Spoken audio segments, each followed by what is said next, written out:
Ang kasuko sa amahan. Hunyo 10. Apan kini mao ang inyong takna ug ang gahom sa kangitngit.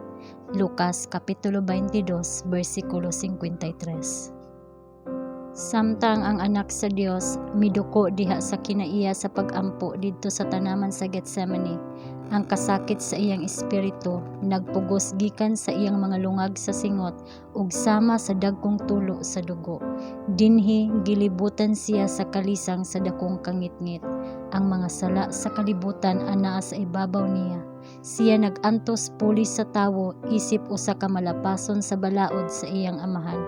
Ania ang talan-awon sa tentasyon. Ang Dios nun nga kahayag sa Dios nagkaanam og kawala gikan sa iyang panan-awon ug siya miagi ngadto sa mga kamot sa mga gahom sa kangitngit. Sa kasakit sa iyang kalag mihigda siya sa bugnaw nga yuta ug naamguhan ang kasuko sa iyang amahan.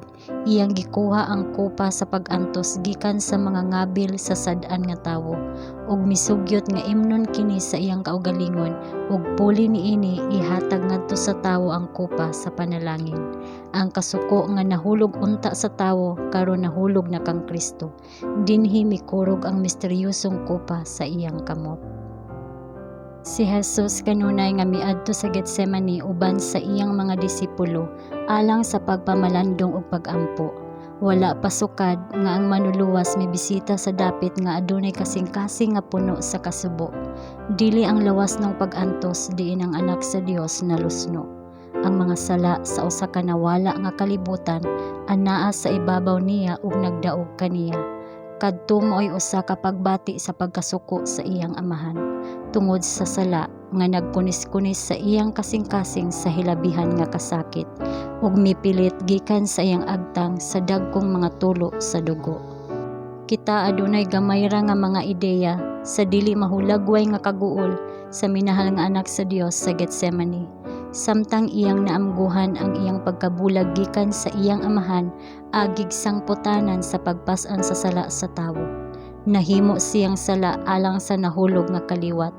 Ang pagbati sa pag-atras sa gugma sa iyang amahan, nagduot sa iyang naguol nga kalag niining masulub-on nga mga pulong. Ang akong kalag nagmasulub-on sa hilabihan, hangtod sa kamatayon. Mateo kapitulo 26 bersikulo 38. Ang balaan nga anak sa Dios naluya, himalat-yon. Ang amahan nagpadala og mensahero gikan sa iyang presensya aron sa paglig-on sa Dios nung mag-aantos ug sa pag-andam kaniya sa paglatas sa dugo nga dalan. Kung nakita lang unta sa mga mortal ang katingala ug ang kasubo sa panon sa mga anghel samtang nagtan-aw sila sa hilom nga kasubo sa amahan nga nagbulag sa iyang mga silaw sa kahayag, gugma ug himaya gikan sa hinigugma nga anak sa iyang sabakan, mas masabtan nila kung unsa kadautan ang sala sa iyang panan.